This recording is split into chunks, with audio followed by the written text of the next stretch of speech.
Damon thought about how to explain Talia's presence to Caden and Maya. I'm responsible for her, Damon said, which got him raised eyebrows from Maya and Caden, who obviously wanted more information. Marcy stayed in my room and this girl interrupted. Because of that, she ended up in her current state.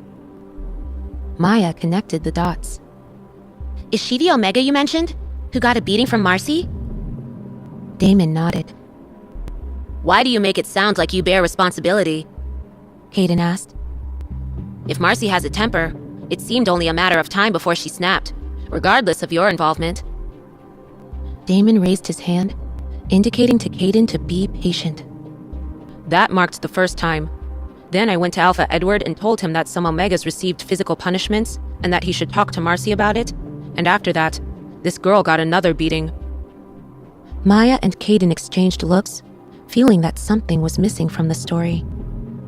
Sure, Talia got hit because of Damon twice, and even though he got involved, he didn't do it on purpose. These represented internal dealings of the pack. As an alpha, Damon should know that any alpha wouldn't tolerate others meddling in how rewards and punishments went to his people. Taking her away sneakily equaled stealing.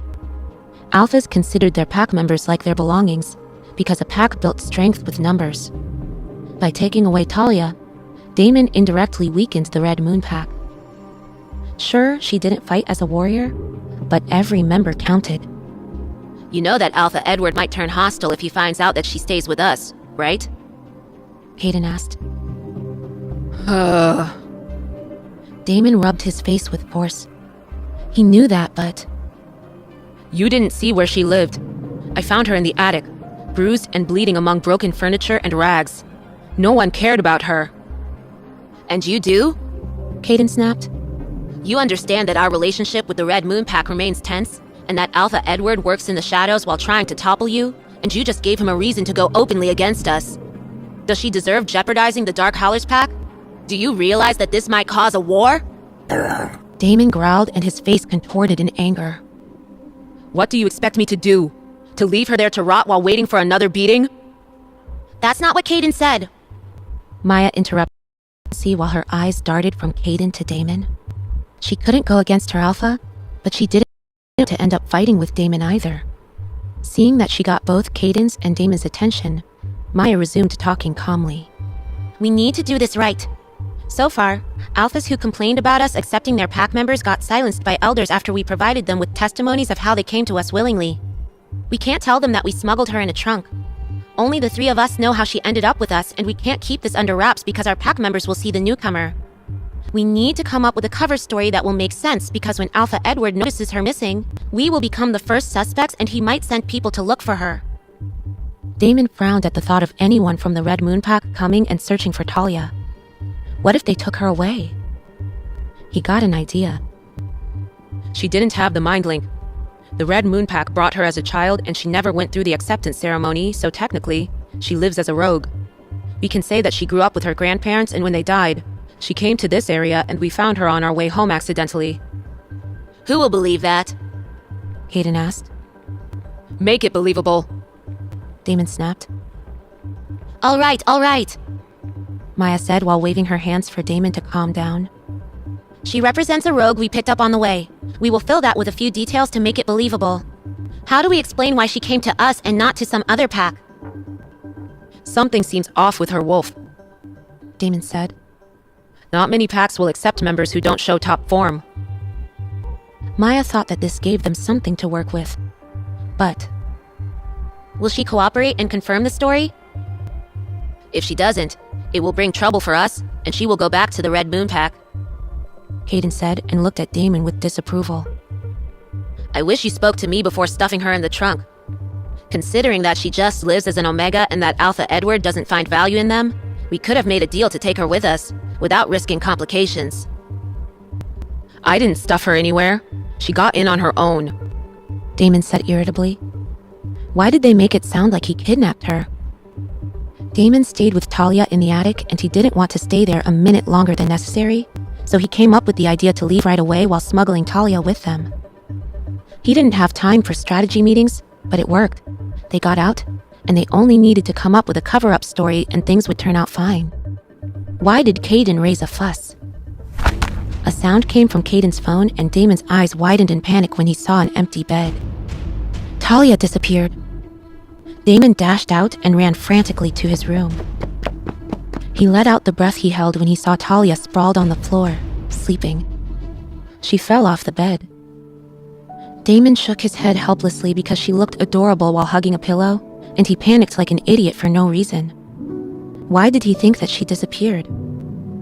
He walked to Talia slowly and carefully pried the pillow from her hold before lifting her up. Talia stirred a bit while adjusting in Damon's arms to a more comfortable position, and he stood still like a statue as pleasant sensations shot through his body. Damon laid with Talia on the bed with a plan to leave Talia sleeping so that he could return to Caden's and Maya's room. After all, with Talia's arrival at the Dark Howlers Pact, they needed to make necessary preparations so that she had a place to stay.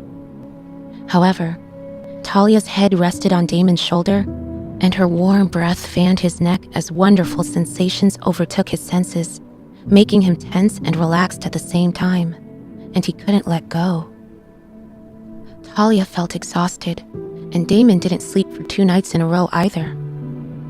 Damon stared at Talia, engraving every curve of her face into his memory, and he didn't realize that his eyes closed gradually. In Caden's and Maya's room, the couple stared at Caden's phone. Did Damon develop a split personality, or did we bring an imposter from the Red Moon Pack? Maya asked. Caden chuckled. Maybe they really drugged him with something that makes a man lovey-dovey, and Marcy now pulls her hair out because he left before drugs took full effect. You don't worry about this? Caden shrugged. It seems that he cares about the girl. Why should I worry? That should represent a good thing. Yeah, it should, Maya said thoughtfully. But this is Damon. Remember? Our Alpha Damon? The one who uses the word girlfriend as a cuss word? The one who doesn't get close to a woman if she has clothes on? Are you telling me that suddenly his tender side shows? I'm not buying it. This seems too sudden, and that girl is not his type. Something doesn't seem right. Caden had a thoughtful expression. It's not sudden. This change happened shortly after we arrived at the Red Moon Pack. I realized Damon's behavior seemed strange when he asked me how I felt when we met. Maya blinked rapidly. Damon showed interest in knowing more about mates? She looked at the phone where Damon slept while cradling Talia in his arms, and Maya's eyebrows went up in slow motion. Call me crazy, but I think that girl might be his mate. You're crazy, Caden said right away. Damon hates everything about mates. If she represented his mate, he would reject her and run for the hills, and not cuddle. Maya smirked knowingly and pointed at the phone. And how would you explain that? Caden was pacing. His mind couldn't comprehend Maya's suggestion that Damon had possibly found his mate. But Caden also didn't have another explanation for Damon's bizarre behavior. If Talia is Damon's mate, why didn't he tell us? Maya rolled her eyes. Because that's how Damon is. He won't admit it even if you ask him outright. But think about it. Erratic behavior. One moment he wants to leave the Red Moon Pack, the next he wants to stay. He requested a tour of the pack, which was odd because he hates tours. Then in the car, Damon was so gentle with Talia and has been sticking to her like glue. Damon's never acted like that with any other girl. Maya pointed at Caden's phone where they could still see Damon and Talia fast asleep on the bed. The only explanation is that he found his mate. Seeing Caden still not convinced, she grabbed his hand and looked into his eyes. You know better than anyone how much Damon cherishes the Dark Howlers Pack. He wouldn't risk provoking the Red Moon Pack by smuggling away a random member of their pack. She's either his long-lost sister or his mate. Caden remembered how when he met Maya, he couldn't think of anything other than being with her. Nothing could get in his way. Not even war. He had to admit everything Maya said made complete sense. Maya was always smarter and more intuitive than he was anyway. Maybe Talia really was Damon's mate. Caden chuckled to himself. So Damon doesn't want to admit to us that Talia is his mate. Let's see how long he can pull that off. Maya felt uneasy at Caden's tone. What's on your mind? Let's just play along and observe him for now. Caden said with a grin on his face. Caden didn't want to share this with Maya, but back when Caden found Maya and his whole life started to revolve around her, Damon made fun of Caden. Caden thought this was a great opportunity to get even. But something occurred to Caden just then. If Talia was Damon's mate, why did she seem indifferent towards him? Is it possible she didn't know Damon was her mate? Damon did mention that something seemed off with Talia's wolf, but based on her scent, Caden knew she was definitely a werewolf, so whatever was wrong shouldn't be a big deal. If Talia is Damon's mate, Caden had a lot of ideas on how to rile Damon up to get him to reveal the truth. And if Damon kept hiding it, it would only make things more fun for Caden. Caden's smile widened as he thought of all the ways to mess with his alpha. Caden and Damon had been best friends since they were kids. They acted like brothers, always teasing and playing jokes on one another. Maya observed Caden's face and could tell he was plotting something Damon wouldn't like. She shook her head. Both men stood at the helm of the largest pack in North America, yet the two of them sometimes behaved no better than toddlers. However, Damon only showed Caden his childish and playful side. With everyone else, Damon had a nasty temper when toyed with. She worried that if Talia really was Damon's mate, any teasing, even from Caden, could trigger his anger. Maya disconnected the video call so that Damon and Talia had privacy. Maya was happy for Damon. Finding a mate brought pure joy to any werewolf. Mates gave each other comfort and purpose in life. Until now, she always thought Damon seemed lonely under his grumpy facade. But would Talia make a good Luna? If she truly was Damon's mate, she would automatically become their Luna, regardless of her readiness for the job. Maya wasn't too worried. She seemed inexperienced, but teachable, and Maya would happily hand over her current duties to Talia so that Maya could focus more on helping Caden as a beta. At the same time, Maya felt sorry for Talia. Damon wouldn't be an easy man to live with, and it would take some time for Talia to adjust to his demeanor. Caden moved in closer to Maya and put his hand on her thigh. I don't think Damon will wake up for a few hours, Caden said suggestively. Maya raised her eyebrow, intrigued, and pulled him in for a kiss. Talia was deep asleep, dreaming that she stood in a forest. The atmosphere was light and airy, despite the massive trees that surrounded her. She caught a delicious scent of dark chocolate, and her stomach growled. She felt hungry. Still in her dream, Talia began to search for where the scent was coming from.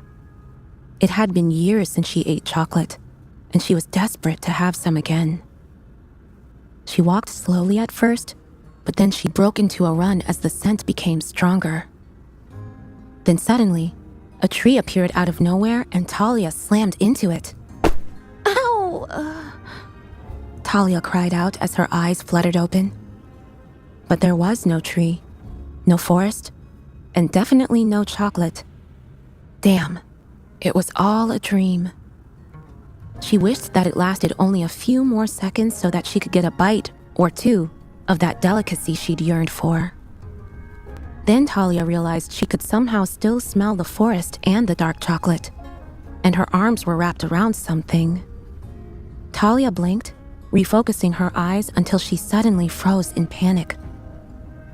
The thing she had her arms around was an impossibly handsome alpha, and they were in bed together. What the heck? Why were their legs intertwined like this? And why was her head resting on his biceps? Not wanting to wake him up, Talia carefully removed her hands from around Damon's body and tried to move away. But she was stuck. She just noticed his arm was wrapped around her torso, and she couldn't move an inch. A rush of fear washed over her. When Damon told her to come with him, he mentioned he'd provide a room, clothes, food, and a doctor, but he didn't mention they'd be hugging each other in bed. Talia had no memory of getting into bed with him. The last thing she remembered was dozing off in the back of a car. How did she end up with an alpha embracing her while she slept? Talia wanted to be back in the dungeon, or even in the trunk. Those places made more sense than what she was seeing in front of her. She took a moment to steady herself. She watched the rise and fall of his sturdy chest. Her gaze traced up his neck to his beautiful face. He looked so peaceful. Her breath hitched as she took him in. His unruly raven black hair fell over his forehead. He had long eyelashes, full lips, a strong jaw.